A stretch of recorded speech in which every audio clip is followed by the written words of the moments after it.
family, foodie friends, it's Jackie, and welcome back to a long-awaited What's for Dinner. I haven't made one of these in a long time, basically because someone is home with me all the time and it's harder for me to film.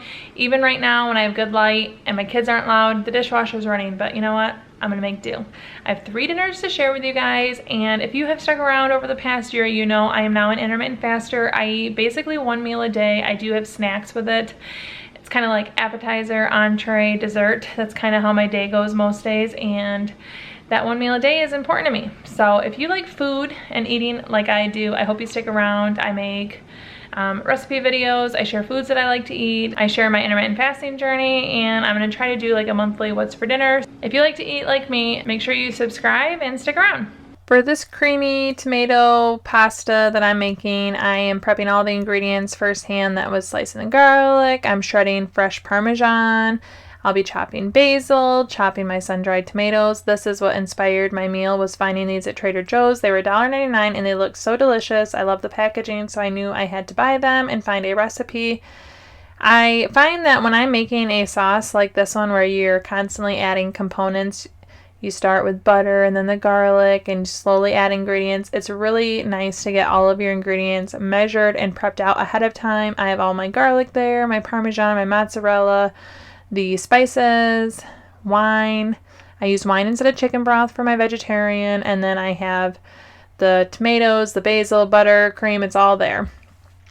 I'm gonna get the cauliflower in the oven before I start making the sauce so that this is done before everything else is ready.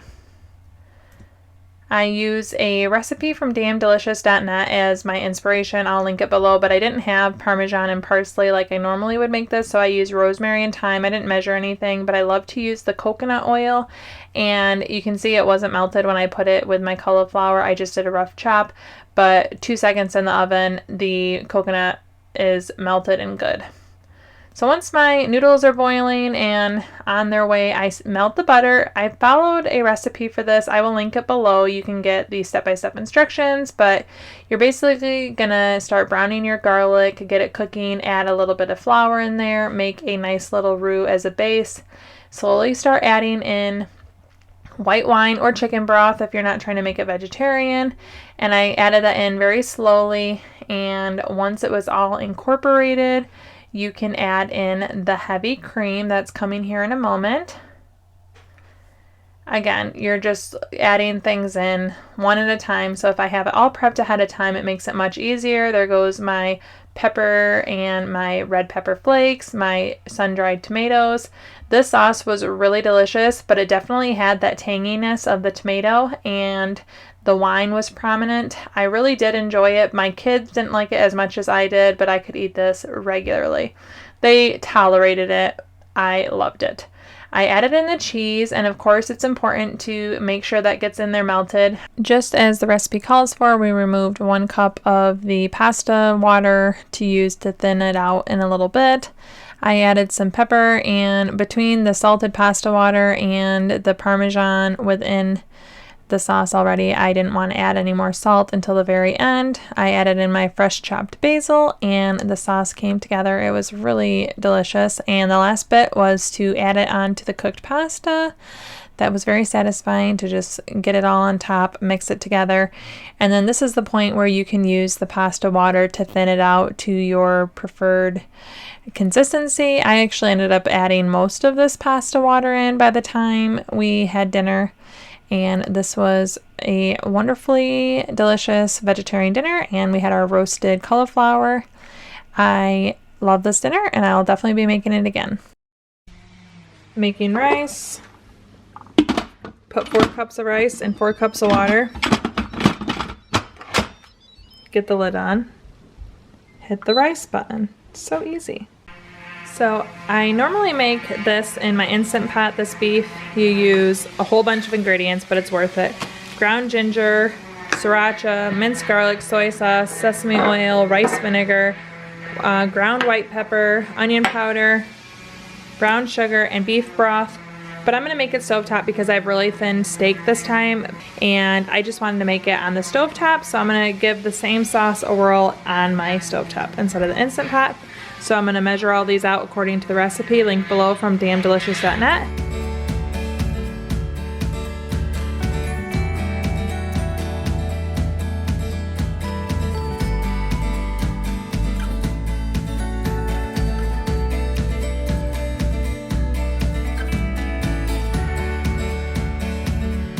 The broccoli is going to be steamed. Put the lid on, it'll settle. And now we'll cook the beef next door. So I'm adapting this again from an Instant Pot recipe that we love. I'm making it stovetop. I just added some extra sesame oil. I kept the sauce the same, but I'm gonna add my beef right in here and then I'll add the sauce once it's pretty cooked. And my rice is almost done, so it'll be a quick dinner to come together at the end. This is the beef that I have. And I'm just gonna open it and dump it. And now my oil's mad at me. Okay, so it didn't take long. The beef is mostly brown. There's still some cooking to go, but I'm adding all the sauce in there. And I'm just gonna let it cook in there on low. I'll make sure the beef is done, but I want to let my other stuff finish. You can see the broccoli is getting there. Still has a ways to go. But I'll stir this and it'll be time to eat soon. I'm going to remove some of this broth and add cornstarch, and that'll be the final piece. After I add the cornstarch, I'll add it back in. That'll thicken the sauce up nicely. And my rice is done in the Instant Pot. I just have to release the rest of the air. I'm gonna let it do it naturally mostly just because I'm still working here. And then we'll serve. So I just chopped these green onions. We're gonna serve these on the side along with sesame seeds, so you kind of build your bowl. I'm adding 3 tablespoons of cornstarch like the recipe calls for, and we'll add that right back in. Stir it with a fork, and then we'll add the slurry right back in.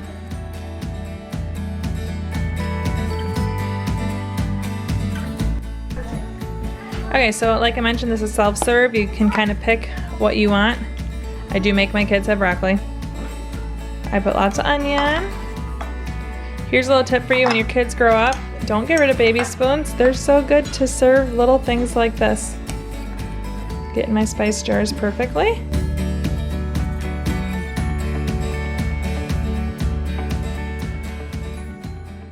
So tonight's dinner is going to be pretty darn easy. I'm excited about it. We are having pitas. I was gonna have wraps, but then I found these. So I'm going to cut it in half and we can make them however we want. Well, I'll be chopping lettuce. I have green onions already chopped in the fridge, jalapeno. I'll be julienning some carrots. We have all of our dressings. Roasted pine nut hummus. I'll be heating up chicken. Obviously this will be separate so the vegetarian doesn't have to have this. No one has to. I have a bunch of cheese I'll pull out later. And then this is not to put on the wraps, but this is just to have as a salad on the side. So I'm gonna mix this right now and get all my veggies ready for later.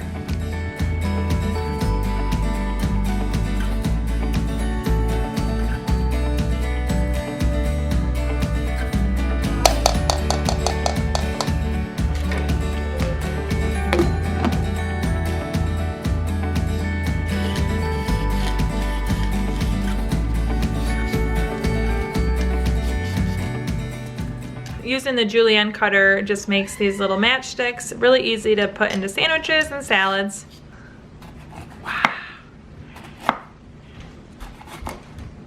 So my salad and my fillings are prepped well ahead of dinner time, so I'll just get them in the fridge and we will wait for dinner later. So I'm gonna be frying this chicken fajitas. It's already cooked chicken. I'm going to just be frying it in a little bit of sesame oil on the stove to get it warm. So it's not at all to cook it, it's just to heat it up. So I'm taking one of my pitas. I'm gonna cut it in half just to start with. I'm gonna generous helping of hummus. Obviously, you do this to your liking, but I'm gonna put a bunch of lettuce in there for mine. And some pickle, and some carrots.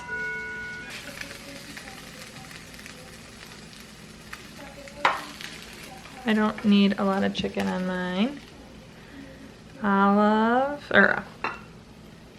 Onions. From the ALDI Tuscan Garden line, I'm using artichoke quarters, and that is gonna be it for mine. So even though I made mine completely different than anyone else in my family will, they can use whatever ingredients they want to make their own. My vegetarian can skip the chicken. My husband will probably put lots of cheese on his. We'll all probably have different sauces. But this is gonna be mine, and I'll have some of that Asian salad and mango on the side.